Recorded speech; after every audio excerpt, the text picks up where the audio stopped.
Cloudcast Media.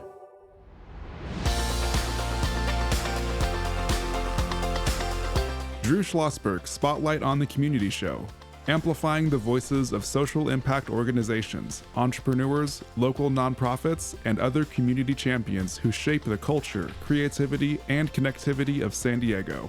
Brought to you by Mission Fed Credit Union, bringing good things to San Diego for over 60 years. Learn more about what is good for you and good for all by visiting www.missionfed.com.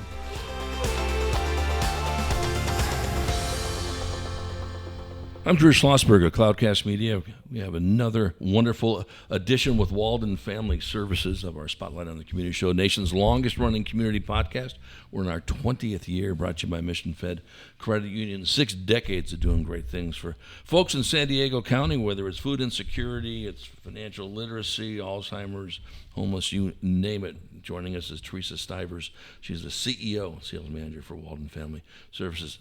How you doing, Teresa? I'm doing very well. Thank you for having me this morning. Of course, we're trying to get caught up, and we've actually known each other for a long, long time. Absolutely. Many, many moons ago. Maybe just briefly for our audience, you can talk about the history of how you've been in this field and moving it over Child Abuse Prevention Foundation to Promises to Kids to everything in between. Yeah, absolutely. I started about 25 years ago working in the foster care community at the Child Abuse Prevention Foundation, which was founded by Norma Hirsch and some other great community leaders. They built the Polinsky Children's Center here in San Diego, as well as San Pasqual Academy. And so I was the program director and the executive director there for a very long time.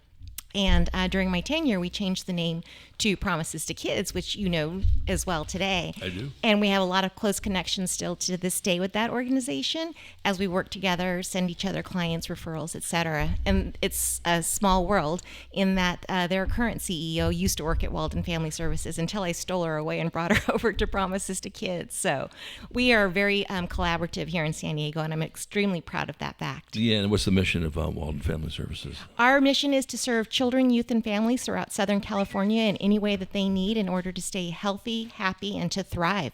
So we have child abuse prevention programs, foster care, adoption, housing, any type of program that's needed to keep families thriving and together is what we do. That sounds good. And joining us is Haley.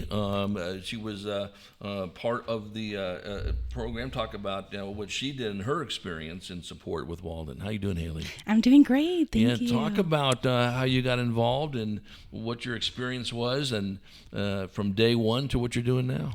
Yeah, absolutely. I grew up in the foster care system. I was placed when I was like 8 years old. And so I grew up just very, very close with my social workers. And it was my social workers that actually connected me to Walden Family Services. And I went from being in the Bay Area, graduating from high school, to moving down to San Diego, my dream place to live, because of Walden Family Services. And so very grateful to have had that experience. Right. So from the first day you got there, just tell me your feeling. Did you one thing you hear a lot about Walden Family Services and the work that Teresa has done with other groups, you feel like you belong. Is that correct? Absolutely. When I came to San Diego, I didn't know anybody. I didn't know really where to start. And Walden was that mentor for me. They were really there for every step of the way of finding me an apartment, helping me put down deposits, put down my rent application to start with, and then just trying to budget from there. And that's something like anytime I had a question, I had Walden to lean on for that. So yeah, no, that's if you think about it, from the time you were there to what you're doing right now, obviously very poised of what you're doing. And what are you doing actually at this moment in time? Yeah, right now I work as a sales manager for La Vogue Med Spa in Temecula. I graduated with my health communications degree, and so that's my bread and butter here at La Vogue, is communicating the best next steps for our patients, giving suggestions, and making sure that I'm making the best plan for them. So think about when you first got involved with Walden to what you're doing now. Could you even imagine to be doing this? No, absolutely not. Before Walden, I was in survival mode, and with Walden, I was able to actually figure out what I wanted to do with my life and find my own independence with this whole thing. Yeah, when you hear these stories, Teresa, and you've heard a lot of them, and you see these, obviously must make you feel great because you're doing the right thing, and there's testament to it. Talk about that. Yeah, absolutely. I'm very fortunate to be able to have a lot of relationships with successful people like Haley in my life over the past 25 years, and they are the inspiration for the hard work that we do every day, because it is difficult. A lot of organizations, that people who work in these organizations have a lot of secondary trauma from all of the stories that we hear about that have happened to these young people in their early lives. But when we hear the success stories, when we keep in touch with people like Haley and all of our clients that are doing great things out in the world, that are giving back to the community like Haley is, she's joining our board of directors. So she's going to be kind of guiding what we do for the next couple of years and making sure that we continue to do good work in the community. And that's what inspires me every day, and has for the last 25 years that I've been working in the foster care world. When you see these things, and I ask us questions all the time with the Guardian scholars from Promises to Kids that Teresa knows all about, and you do too, Haley, to our friends. We were just talking about Don Wells at Just in Time for Foster Youth. But one of the things that I'm always impressed with, and I ask you this question, Haley, and we all know that adults have let down so much of the youth for 4 billion different reasons, of course. And it's not easy to build that trust back up. So talk to me about how long did it take you to trust an adult? Obviously Walden helped in that area, but that is the whole thing in life, is you got to trust. If you can't trust, then everything else falls apart. Yeah, absolutely. I would say, well, when I was in foster care, still, I was very blessed with my foster parents that I ended up with. I have two older siblings, one brother, one sister, and my older brother was the one that connected us with our foster parent at the time. And Jen and Bruce has always told us to utilize our situations and our experiences to move forward in a better way. And I think that was a large catalyst to why I ended up pursuing my relationship with Walden, is because I had that trust in her. And then it was just really hard for me to trust anybody else after that. So once with Walden, I had this amazing caseworker, Edith, that I would meet with weekly. She would talk to me about my week. She would talk to me about any challenges I had. We would set goals together. We would budget together. And before I knew it, we were going to coffee shops together for our meetings. And then she became one of my closest mentors and someone I would call a close friend as well. And she was definitely a huge impact on me with trusting others. We're chatting with our friends from Walden Family Services, Teresa Stivers, the CEO and sales manager, joined by Haley, a former foster youth. I'm Drew Schlosberg of Cloudcast Media, listening to another edition of Drew Schlosberg Spotlight on the Community Show. We are the nation's longest running community podcast, now in our 20th year, brought to you by the fine folks of Mission Fed Credit Union. 6 decades of doing great things in the community. And Teresa, I'll let you start with this question, and then Haley, you can jump right on it. So here you are, you go through the foster program, and now you're getting ready to age out. Okay, that must be, your eyeballs must be big as saucers, Teresa, when these kids do this. Talk about that. Yeah, absolutely. As you can imagine, for any young person at the age of 18, being on your own is scary, whether you grew up in foster care or whether you grow up with your own family, right? 18-year-olds are not technically or mentally equipped to survive on their own. That's right. And so we've had youth who, we've moved into an apartment, we've provided, all the furniture, spent the whole day with them, showing them how to use everything in their apartment. And at the end of the day, when the social worker leaves, the youth says, well, wait a minute, where are you going? Are you not, staying here with me? No, this is your apartment. You're living on your own now. And, a couple of them are like, well, I'm not comfortable doing that. So, we've had people stay longer, and that's why we're available 24/7 for our kiddos. But I think it's really, really important for our foster youth to learn the independence that they didn't get growing up, and to learn to take care of themselves, because they're going to be with us for a very short period of time, and then they are going to be on their own. And, it's really hard for young people to survive in Southern California. Anybody, right? The rents are ridiculously expensive. Gas is so high. Groceries are unaffordable. A lot of people, even at the age of 26, turn to their parents for support. But when you're in foster care, you don't have that support. And so it's really important to teach these kiddos the critical skills that they need early on, and to let them know that they can always come back to us at any time. For anything that they need. I think that's really important. And that's what we love about our social workers. They develop the kind of relationship that our kiddos feel comfortable calling, again, like as Haley mentioned, Edith. Edith has been here with us for 10 years, and she now runs our transitional housing program throughout Southern California because she has great experience. Her kiddos and clients have loved her. Her staff respect her. So now she helps other folks have that same type of relationship with their foster youth, so that everyone can be successful. And we're really proud of our success rate with these kiddos. They leave our program, they have a high amount of savings, they get their education, we make sure that they have all the job skills they need, all the life skills that they need, and they break that cycle of child abuse and neglect. So we know that their kiddos, when they in the future have their own children, are not going to come back into the system. And that's really important, both for them as an individual and for generational success, but also for us as a community. Because if we don't do the work that we do, we know that those kiddos are going to end up being unhoused, or they're going to be in prison. And that's not good either for them or for our community. So we're working to make our community a safer place for everybody. There's no question about it. When we come back from break, Haley, we're going to continue that conversation and also talk about the importance of individualized relationship-based support, which you mentioned with with Edith and all that business. And then going to have you, you already are sort of a spokesperson for Walden Family Services, coming on this show too and be joining the board. But I'll put you into a little exercise that you're now going to convince other kids that they should go through this. When we return with Teresa Stivers, she is the CEO and sales manager for Walden Family Services, joined by Haley, a former foster youth with Walden Family Services. I'm Drew Schlosberg of Cloudcast Media. You're listening to another edition of Drew Schlosberg Spotlight on the Community Show, brought to you by Mission Fed Credit Union. We will be right back after this short message.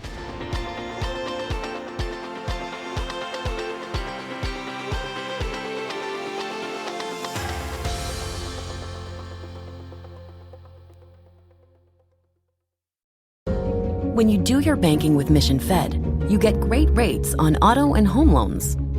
That's good for you, but something good also happens for a lot of other people. We're not for profit, so we put money back into the community to help lots of great nonprofits to keep San Diego strong. So you're not just getting something good, you're doing something good. Come to Mission Fed. It's banking that's good for all. Brand amplification is the DNA of Cloudcast Media, and our code is the powerful blending of sound, voice, and storytelling to lift local brands and their communities. Whether it is our Brandcast, Schoolcast, or Causecast platforms, the unifying ethos is all about this community, the one you call home. If you dare to dream and want to explore the brand amplification of Cloudcast, a national leader in local podcasting and other Winfluence strategies, please visit us at cloudcast.us.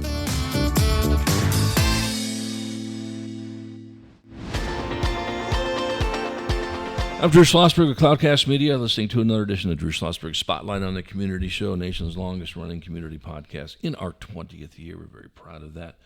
Brought to you by Mission Fed Credit Union, 60 plus years of doing great things for folks living in San Diego County. Good to have in the studio with us today our friends from Walden Family Services, Teresa Stivers, the CEO and sales manager, and Haley, a former foster youth, doing very well after her experiences with Walden Family Services. Services.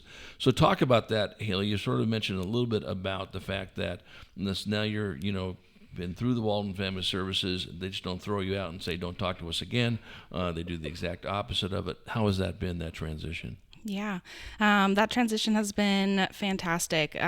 Throughout the program, they really set me up with all the tools that I could need for like financial stability, my housing stability, and I stayed in the apartment with them, or at the same apartment that they had given me for years before I ended up moving.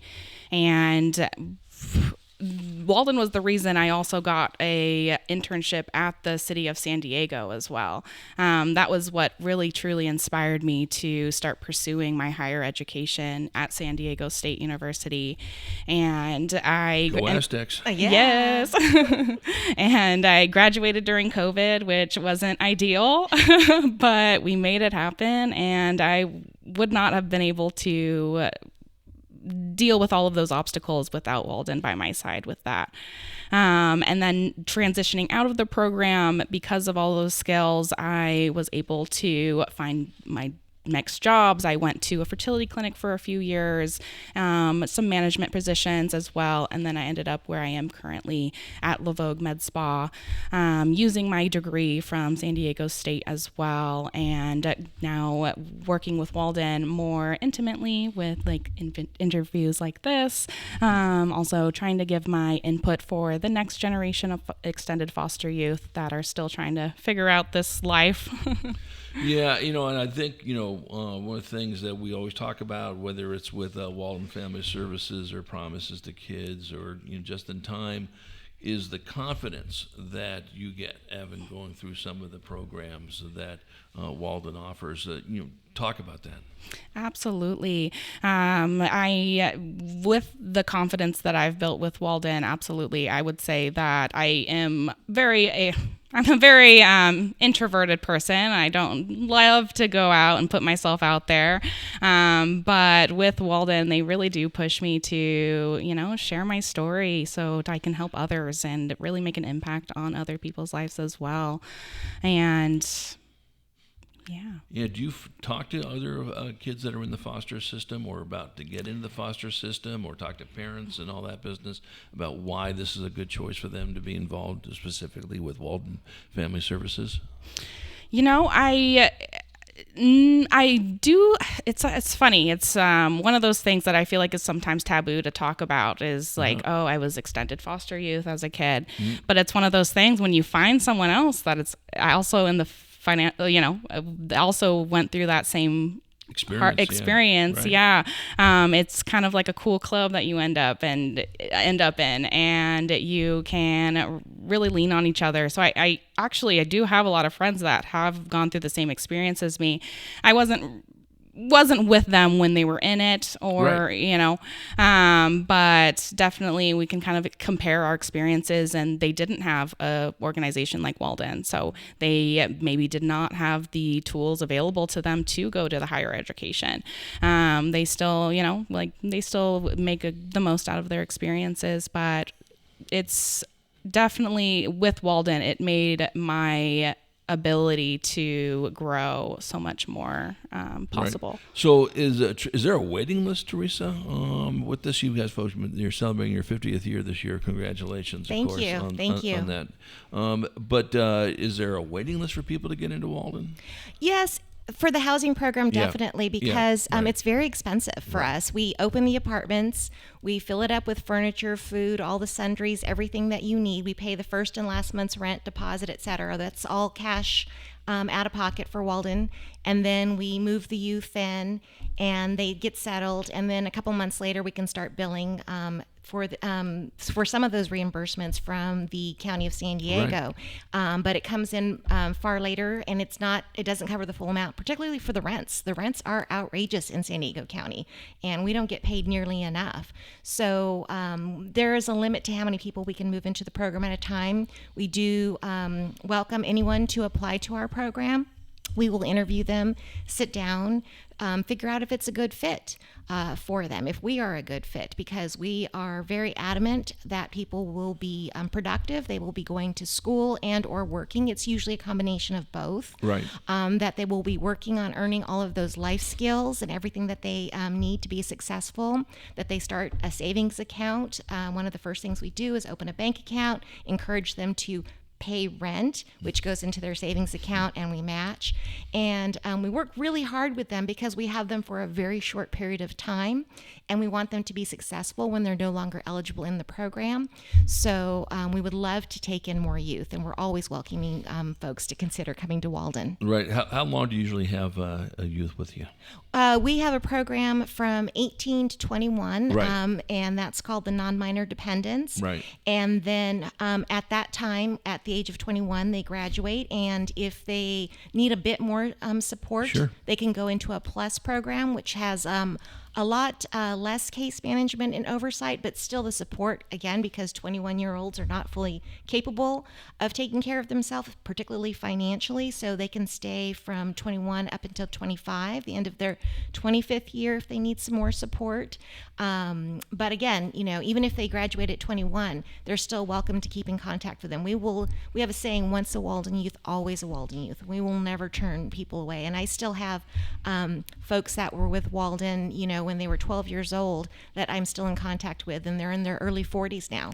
So we will never turn anybody away. We will always be there for our clients, just like we would for our own kids, right?